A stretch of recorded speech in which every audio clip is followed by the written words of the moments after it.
Subscribe करिए हमारे channel target UP TET CTET को और बेल आइकन को दबाइए।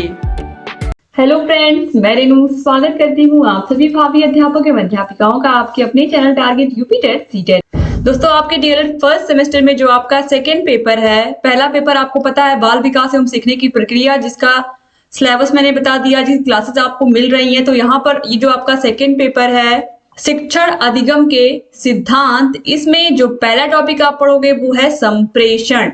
संप्रेषण का मतलब क्या होता है, जैसे कि हम इसको इंग्लिश में कह सकते हैं कम्युनिकेशन, या हम अपनी बातों को दूसरों के समक्ष कैसे रख रहे हैं और दूसरा व्यक्ति हमारे बातों को समझ करके किस तरीके से वह रिस्पॉन्स कर रहा है, यानी कि दोनों के बीच में एक बातचीत की प्रक्रिया, इसी को हम कहते हैं संप्रेषण। तो ये होता है संप्रेषण, और ये पूरा चैप्टर मैं आप लोगों को पढ़ाऊंगी एक ही वीडियो में। तो दोस्तों, ये आपको समझ में आ गया होगा। ये इसके बाद देखिए अगला टॉपिक है शिक्षण के सिद्धांत। शिक्षण के सिद्धांत बहुत बहुत इंपॉर्टेंट टॉपिक है। करके सीखने का सिद्धांत, प्रेरणा का सिद्धांत, रुचि का सिद्धांत, निश्चित उद्देश्य का सिद्धांत, नियोजन का सिद्धांत, चयन का सिद्धांत, व्यक्तिगत भिन्नताओं का सिद्धांत, लोकतंत्रीय व्यवहार का सिद्धांत, जीवन से संबंध स्थापित करने का सिद्धांत, आवृत्ति का सिद्धांत, निर्माण एवं मनोरंजन का सिद्धांत। सब केवल देखने में बड़े लग रहे हैं, लेकिन वाकई में मैं आपको बताऊं कि ये बहुत बहुत इजीएस्ट पेपर है और मैं आपको बहुत आसानी से पढ़ाने वाली हूँ। फिर है विभाजन का सिद्धांत या लघु सोपानों का सिद्धांत। इसके बाद आते हैं शिक्षण के सूत्र। शिक्षण के सिद्धांत आपने देख लिए, अब शिक्षण के सूत्र भी उतने ही इंपॉर्टेंट है जितने शिक्षण के सिद्धांत। तो सरल से जटिल की ओर, ज्ञात से अज्ञात की ओर, स्थूल से सूक्ष्म की ओर, पूर्ण से अंश की ओर, अनिश्चित से निश्चित की ओर, प्रत्यक्ष से अप्रत्यक्ष की ओर, विशिष्ट से सामान्य की ओर, विश्लेषण से संश्लेषण की ओर, मनोवैज्ञानिक से तर्क संगत की ओर, और अनुभव से युक्ति युक्त या तर्कपूर्ण की ओर। इसके अलावा प्रकृति का अनुसरण। ये हो गए शिक्षण के सूत्र। तो ये शिक्षण के सूत्र हो गए, शिक्षण के सिद्धांत, शिक्षण के सूत्र। अब इसके बाद आता है शिक्षण की प्रविधियां, जिसमें प्रश्नोत्तर विधि है, विवरण विधि है, वर्णन विधि, व्याख्यान विधि, स्पष्टीकरण विधि, कहानी कथन विधि, निरीक्षण एवं अवलोकन विधि, उदाहरण विधि, खेल गतिविधि का प्रयोग। खेल गतिविधि का प्रयोग, खेल गतिविधि प्रवृत्ति, इसको आपको विशेष रूप से ध्यान देना है, क्योंकि आप जो ट्रेनिंग ले रहे हो डीएलएड की क्लास 1 to 5 के बच्चों को पढ़ाने के लिए ले रहे हो, और 1 to 5 क्लास के बच्चों को पढ़ाने के लिए सबसे अधिक जरूरत होती है खेल विधि के द्वारा बच्चों को पढ़ने या पढ़ाने की। समूह चर्चा विधि, प्रयोगात्मक कार्य प्रविधि या प्रयोगात्मक कार्य प्रविधि, इसके अलावा वाद विवाद प्रविधि, कार्यशाला प्रविधि और भ्रमण प्रविधि। ये सब हो गई शिक्षण की प्रविधियां या टीचिंग मेथड। अब इसके बाद है शिक्षण की नवीन विधाएं या उपागम। तो शिक्षण की नवीन विधियां कौन कौन सी हैं टीचिंग की? इसमें है बाल केंद्रित शिक्षण।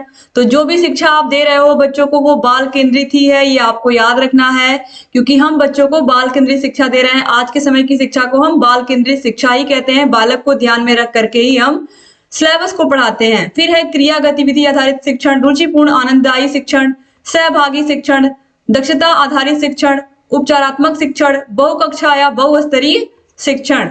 इसके बाद है सूक्ष्म शिक्षण एवं शिक्षण के आधारभूत कौशल। इसमें देखिए क्या क्या चीजें हमको पढ़नी है। सूक्ष्म शिक्षण का अर्थ आवश्यकता एवं महत्व एवं प्रकार। शिक्षण कौशल का अर्थ पाठ प्रस्तावना कौशल, उद्देश्य कथन कौशल, प्रश्न कौशल, व्याख्यान कौशल, स्व उदाहरण स्पष्टीकरण या दृष्टांत कौशल, छात्र सहभागिता कौशल, उद्दीपन परिवर्तन कौशल, पुनर्वलन कौशल, श्याम पट्ट लेखन कौशल और पुनरावृत्ति कौशल। तो ये सारी चीजें हो गई। जब आप लेसन प्लान बनाते हो तो इसमें इन सब की जरूरत पड़ती है लेसन प्लान बनाने के लिए, और उसी को के अकॉर्डिंग यहाँ पर ये आपके सिलेबस में रखा गया है, और ये भी बहुत इजी है। शिक्षण में एक से अधिक कौशलों एवं गतिविधियों का समावेश कैसे हम कर सकते हैं।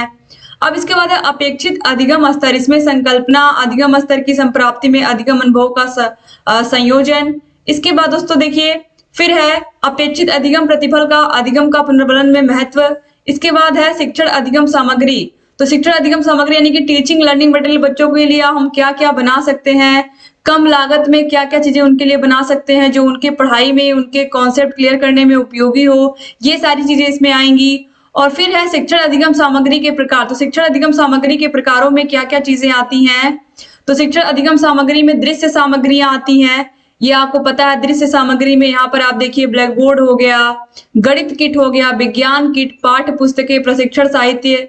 इसके अलावा प्रकृति से प्राप्त वस्तुओं में जड़ें हो गई, विभिन्न विभिन्न पेड़ पौधों की जड़ें हो गई, बीजे हो गए, सीकें, पत्तियां, टहनियां, ये सब क्या है, दृश्य सामग्री के अंतर्गत आएंगी। बालू, कंकड़, पत्थर, जिससे भी हम बच्चों को गिनती गिनना सिखा रहे हैं या कुछ भी सिखा रहे हैं, वो हो गई दृश्य सामग्री। अब श्रव्य सामग्री में क्या आता है, ऑडियो, कैसेट प्लेयर, रेडियो, ये सब क्या है जिसको केवल हम सुन सकते हैं, वो श्रव्य सामग्रियां हो गई। फिर दृश्य एवं श्रव्य सामग्री के अंतर्गत जिनको हम सुन भी सकते हैं, देख भी सकते हैं, वो है computer, television, DVD, video CD आदि। फिर है उत्तम शिक्षण अधिगम सामग्री की क्या क्या विशेषताएं होती हैं। तो शिक्षण अधिगम सामग्री मतलब टीचिंग लर्निंग मटेरियल, इसमें बिना किसी लागत के बच्चों को अगर हम कोई चीज बना करके दिखा पाए, जैसे कि जड़ों की सहायता से, बीजों की सहायता से हम क्या बना सकते हैं बच्चों के लिए, जो कम लागत में या बिना किसी लागत के हम बच्चों को उसको बना करके दिखा पाए। अल्प लागत बहुउद्देशीय सामग्री यथा एक से अधिक कक्षाओं में प्रयोग, एक से अधिक विषयों में प्रयोग, एक से अधिक पाठों प्रकरणों में प्रयोग, विषयवार विषय वस्तु के अनुरूप शैक्षिक उपयोगिता, बच्चों की रुचि के अनुसार हमें टीचिंग लर्निंग मटेरियल बनाना है, आयु एवं मानसिक स्तर के अनुरूप बनाना है। तो इस तरीके से यहाँ पर ये सारी बातें हो गई और उम्मीद करती हूँ कि आप लोगों को ये सारी बातें समझ में भी आई होंगी, किस तरीके से आप टीचिंग लर्निंग मटेरियल का प्रयोग करेंगे, शिक्षण सामग्री का निर्माण करेंगे, उसका प्रयोग करेंगे और उसका रख रखाव कैसे करेंगे कि बाद में और अदर बच्चों को भी सिखाने में वह काम आए। तो यहाँ पर सारी बातें हो गई आपके सेकंड पेपर की। और दोस्तों ये जो सेकंड पेपर है 50 नंबर का है और ये 50 नंबर का आपका पेपर, इसमें 25 नंबर से ऊपर लाना बहुत जरूरी है। 25 नंबर से नीचे अगर आप गए तो बैक लग जाएगा। तो 25 नंबर हर हाल में आपको ये कोशिश करनी है, ये सोचना ही नहीं है, आपको हमेशा 45, 46, 47 ऐसे नंबर लेकर के आने हैं इस 50 में। तो ये तभी आएंगे जब आप मेहनत से सारे के सारे विषयों को पढ़ोगे जिस तरीके से हम पढ़ा रहे हैं।